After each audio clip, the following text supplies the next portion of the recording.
Now, last but not least, in terms of to actually connect to God, it's not an easy feat, right? This world is so powerful. Within Sanatana Dharma, we call it Maya. It's a force which is kind of going against the current. So for example, if I'm going towards God, there's a massive wave which is kind of pushing me away, and that is called Maya.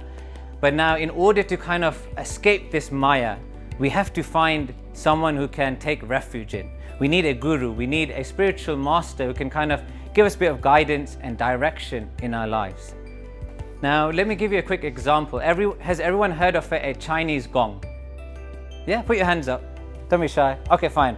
So majority of us has heard of a gong, right? So now, let me give you an example. When you have a gong and I have a little stick, and if I were to give it a strike, you would hear the gong. Now, when you hear the initial strike, it's short and the sound is gone within a second. But what follows the gong after is all the reverberations. There's a constant echo, there's a reverberation which is kind of flowing through. Now, in reality, this is the actual initial strike is the verses from the scriptures, is the verses from the Bhagavad.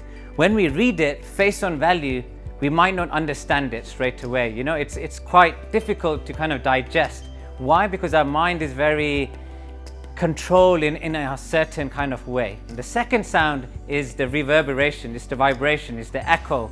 And that echo is the sound of a sweet nectar, the voice coming from a guru who can actually help you digest the verses from the scriptures in a subtle, easy way so we can understand. And hence, in this case, a guru is ideal.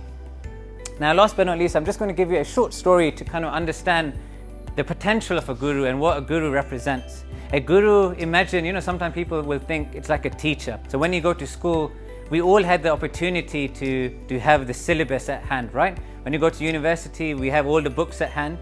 But nonetheless, we can't pass the exam just by reading the modules, right? We need to go to the lectures, we need to go to the tutorials, and only then we can actually get the secrets which the lecturer will give. And how many of us had an amazing lecturer or teacher in our life who's really changed our perspective? Anyone? Put your hands up. Yeah, we've always had that one person who's kind of given us that guidance. And in that same way, a guru is that same person.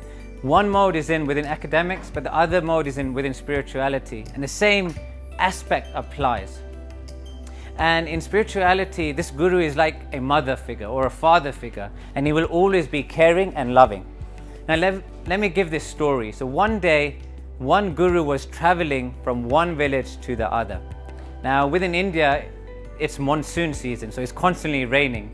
So as he was traveling, and he came halfway through, just from the corner of his eyes, he saw a little puddle. And within the puddle, there was a small little scorpion. And he was trying to escape the puddle. He was trying to just go to the safe haven, which was land. But it couldn't get there, unfortunately. Now, without a second thought, this guru put his hand into the puddle and he lifted the little scorpion out. But just as he was trying to put it to safety, the scorpion's reflex kicked in and it stung the guru, right?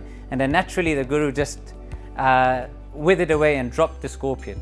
Now the guru tried again. He done a second attempt, but same thing happened. He done it 3 times, 4 times. In the meantime, just standing from afar was a local villager who was looking on. So anyway, so he went to the guru and asked him, he goes, "What are you trying to do?"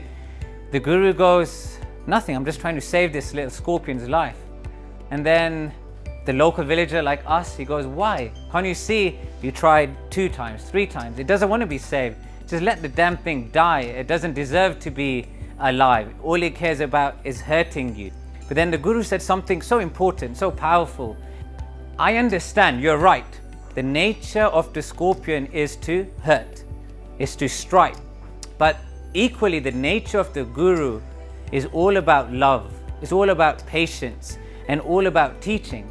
Now, if this scorpion is not willing to sacrifice and not willing to give up its evil nature, then as a guru, why should I give up my nature of loving, caring, and helping? So I will continuously stay strong and carry on, even if this means I will die, but I will do everything it takes to save this little scorpion." And after the 10th attempt, the guru managed to save the scorpion, and brought it out.